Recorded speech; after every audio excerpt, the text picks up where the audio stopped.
Supersessionism, or replacement theology, teaches that the church has replaced Israel as the definitive people of God. It teaches that the new covenant replaces the old covenant, the church replaces the Jews, and the church is blessed, and the Jews, well, they're cursed.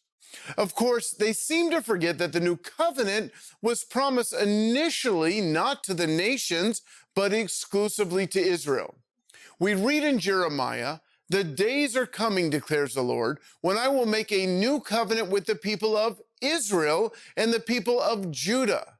Now, the good news and the mystery that was revealed in the new covenant was that it isn't just for the Jewish people, but also for the nations. However, replacement theology also teaches that the advent of the new covenant means that God is no longer bound by his promises to the natural descendants of Abraham. I submit to you that this is not what the New Testament teaches, and we will shortly see the proof of this. Replacement theology teaches that the promises of God to Israel are fulfilled now in Yeshua and transferred only to his followers. In other words, the promise of the land really means that Christians are going to inherit the earth or going to heaven. It should be noted that replacement theology teaches that the curses, well, they're still Israel's.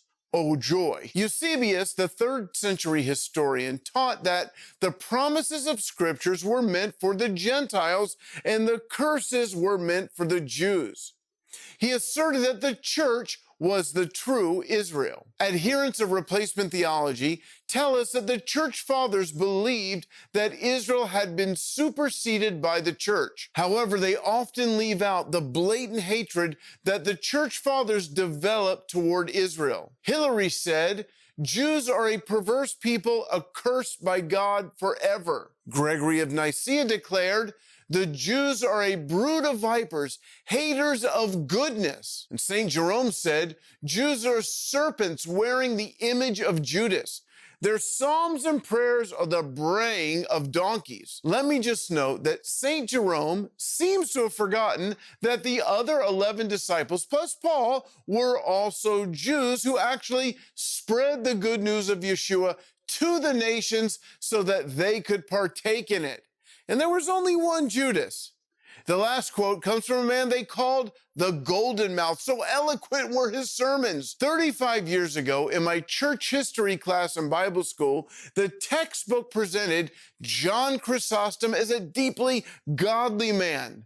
I'll let you be the judge. Here's what he said. "The synagogue is worse than a brothel.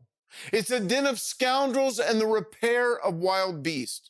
The temple of demons devoted to idolatrous cults, the refuge of brigands and the morally bankrupt, and the cavern of devils. It's a criminal assembly of Jews, a place of meeting for the assassins of Christ, a house worse than a house of ill fame, a dwelling of iniquity, the refuge of devils, a gulf and an abyss of perdition." I would say the same thing about their souls. As for me, I hate the synagogue and I hate the Jews for the same reason. Doesn't sound like a very deeply godly man. And that's just a mere sampling of the anti-Semitic posture that the church embraced because of replacement theology. While many teachers of this series say that you can embrace replacement theology and not anti-Semitism, history would testify that eventually replacement theology always leads to the death of Jews. And friends, that is my spiel.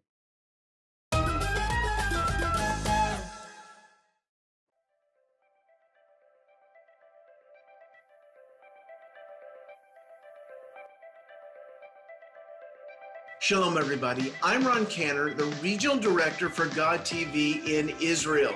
And I got to tell you something. I moved to Israel almost 20 years ago with one goal in mind: to reach my people with the good news of Yeshua the Messiah. And not long ago, we birthed something called Shelanu.TV. Because of you, because of the gifts of God TV partners, Shelanu.TV, a cooperative ministry with many Israeli ministries and Arab ministries, Shelanu TV became the first Hebrew-speaking messianic cable channel broadcasting the good news of Yeshua to the nation. Now, as you probably know, we were taken off the air a few months after that. And within 3 hours, we were back up on the internet, on Facebook, on YouTube. We are not giving up and we're not backing down. We love the Jewish people. As I said, I moved here because of this burning love inside of me for them to know our Messiah. In fact, we call Shelanu, Shelanu because it means ours. And Yeshua, hu echad me'etanu, he is one of ours. He came from this nation.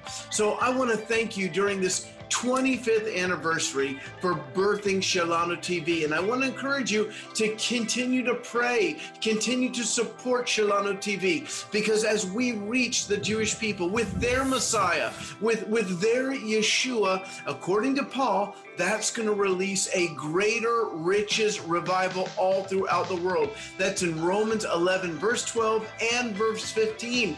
When the Jewish people who originally rejected Yeshua accept him, it's going to release revival.